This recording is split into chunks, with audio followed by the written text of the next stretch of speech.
Hello student, আজ পড়ব obstructive শক। আগের ভিডিওতে পড়েছি ট্রায়াল লেবার। অবস্ট্রাকটিভ শকের ডেফিনেশান কি? It is the condition of collapse due to failure of mother circulatory system to meet the body's need for O2 nutrition and waste material.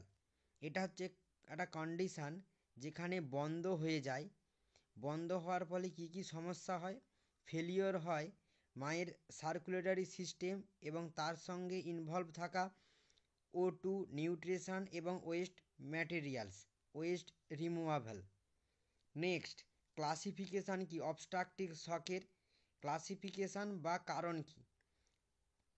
First, hypovolemic, cardiogenic, neurogenic and septic. Hypovolemic কেন হয়? ফ্লুইডের deficiency হলে। আর দুটোভাবে ফ্লুইডের deficiency হয়, হয় haemorrhage বা নন হেমারেজের কারণে। আর cardiogenic মানে কি? Heart failure ঘটলে অবস্ট্রাকটিভ শক ঘটে। আর neurogenic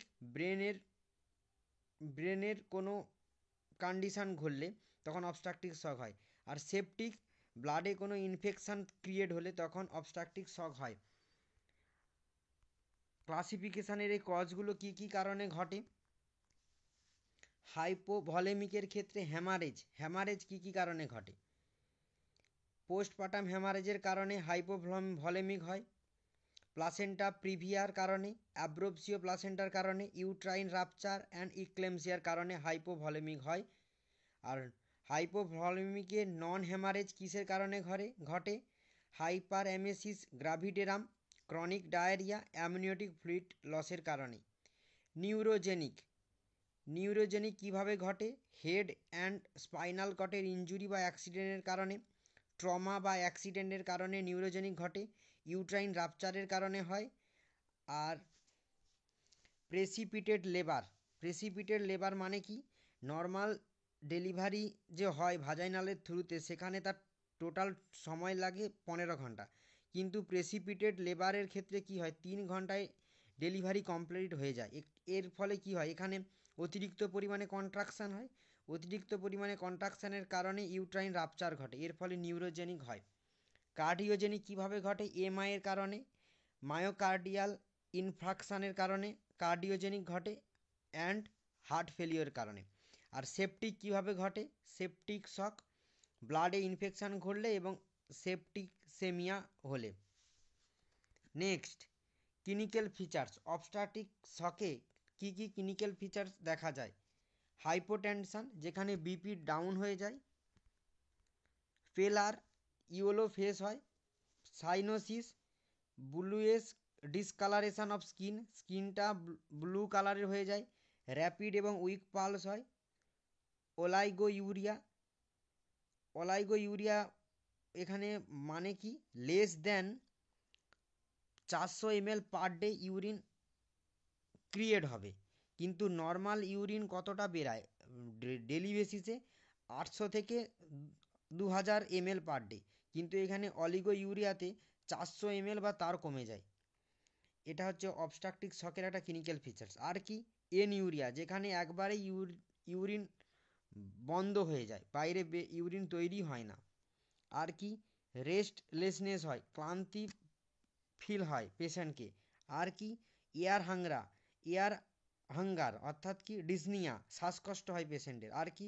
cold and clammy skin, excessive fluid লসের কারণে স্কিনটা কি হয়ে যায়? কোল্ড হয়ে যায় এবং ক্লামি স্কিন হয়। আর কি হয়? দেখতে অসুবিধে হয়, ভিশন লস হয়। ডায়াগনোসিস ইভ্যালুয়েশন কিভাবে করব? ফার্স্ট, হিস্ট্রি কালেকশন করব, যেখানে থাকবে প্রিভিয়াস ইনফেকশনের হিস্ট্রি, হাইপারমেসিস গ্রাভিডিয়ামের হিস্ট্রি, ডায়রিয়া এবং ক্রনিক কারেন্ট ইনফেকশনের হিস্ট্রি থাকবে। ফিজিক্যাল এক্সামিনেশান করব, তার সঙ্গে ভাইটাল সায়েন্স দেখব পেশেন্টের, যেখানে টেম্পারেচার দেখব, দেখা যাবে টেম্পারেচার এখানে খুব কমে গিয়েছে। পালস র্যাপিড হচ্ছে, কখনো বাড়ছে কখনো কমছে। রেসপিরেশন, শ্বাসকষ্ট হচ্ছে পেশেন্টের। বিপি ডাউন হচ্ছে। এই অবস্ট্রাকটিভ শকের ক্ষেত্রে দেখা যাবে যখন আমরা ডায়াগনোসিস করব পেশেন্টের।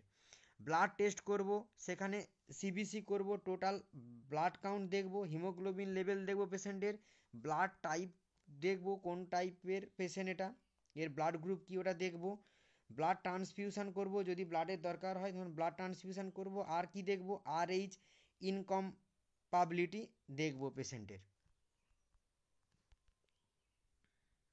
ম্যানেজমেন্ট কিভাবে দেব অবস্ট্রাকটিভ শক পেশেন্টকে, ফার্স্ট কি করব, মেনটেনেন্স এয়ারওয়ে, প্রত্যেকটা পেশেন্টকে, যে সেপটিক শকের পেশেন্ট হোক বা হেমারেজ বা নন হেমারেজ, হেমারেজ বা নন হেমারেজ বলতে এখানে বোঝানো হয়েছে হাইপোগ্লাইসেমিক, আর কি কার্ডিওজেনিক বা নিউরোজেনিক, টোটাল যে 4টা ভাগ আছে সেখানে প্রত্যেকটা কন্ডিশনের ক্ষেত্রেই এয়ারওয়ে প্রথম মেনটেন করব, অর্থাৎ অক্সিজেন থেরাপি দেব।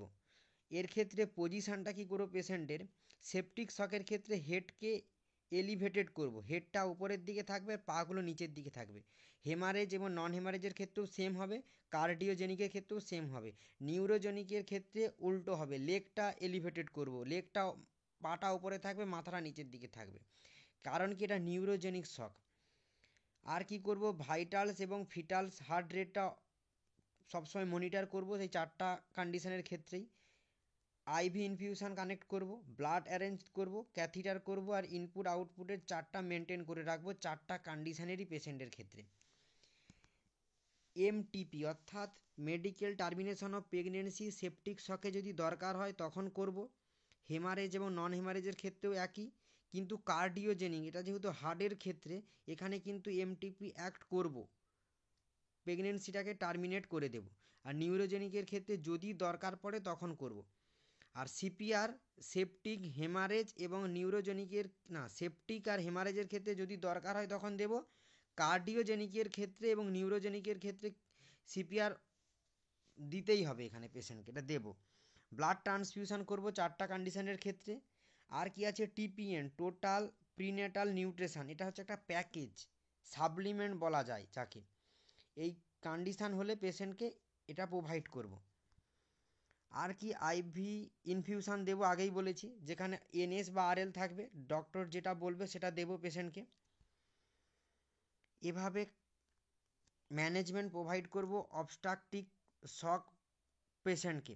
আশা করি আজকের ভিডিওতে তোমরা অবস্ট্রাকটিভ শকের পুরো ভিডিওটা বুঝতে পেরেছো। ওকে, থ্যাংক ইউ সো মাচ।